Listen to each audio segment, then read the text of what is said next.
মজলুম আমরা একা ছিলাম না, সবগুলা বিরোধী দল, আলিম উলামা, সকল শ্রেণী পেশার মানুষ, এমনকি যেই সাংবাদিকরা সমাজের চিত্র বিশ্ববাসীর কাছে, দুনিয়াবাসীর কাছে তুলে ধরে, তারাও মজলুম ছিলেন।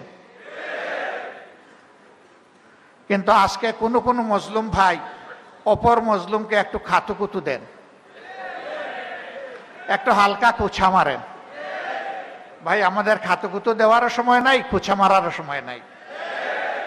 এই জাতির কপালে অনেক আবর্জনা তৈরি হয়েছে, আমরা সেই আবর্জনাগুলো এখন পরিষ্কার করতে চাই।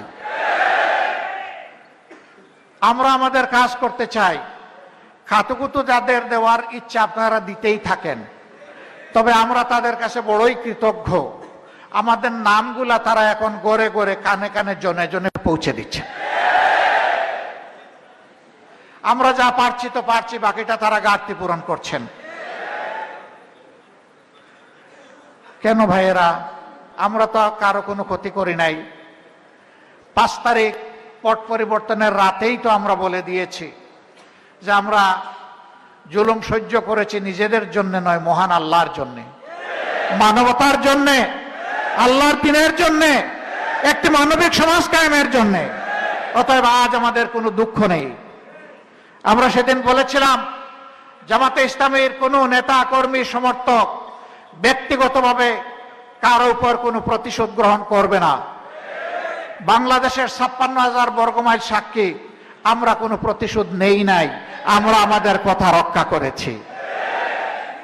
আমরা প্রিয় সহকর্মীদেরকে আহ্বান জানিয়েছিলাম, ধৈর্য ধরুন, শান্ত থাকুন। ধৈর্য কি জিনিস তার পরীক্ষা তারা দিয়েছেন এবং দুনিয়াবাসীর সামনে উপস্থাপন করেছেন। শুধু তাই নয়, এখানে হয়তো আইন শৃঙ্খলা বাহিনীর সদস্যরাও আছেন, তারাও আমাদের উপর অনেক জুলুম অত্যাচার করেছেন। কিন্তু সেই কঠিন সময়টায় আমরা তাদেরকে আশ্বস্ত করে বলেছি, আপনারা থানার ভিতরে দায়িত্ব পালন করুন, বাইরে আপনাদের পাহারার দায়িত্ব আমরা পালন করব। কেন?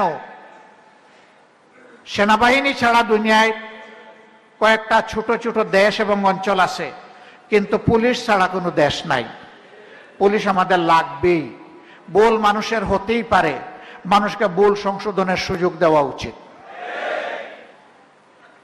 তারা অনেকে ভয় পাচ্ছিলেন, শঙ্কিত ছিলেন। আমরা বলেছি, আপনারা এই দেশের সন্তান, যদি বড় কোনো অপরাধ কেউ করে থাকেন তার বিচার হবে, কিন্তু একটা বাহিনী হিসাবে আমরা সবাইকে দোষী মনে করি না। আপনারা কাজ করুন, আমরা আপনাদের কাজের সঙ্গী হিসাবে আপনাদেরকে সহায়তা করব।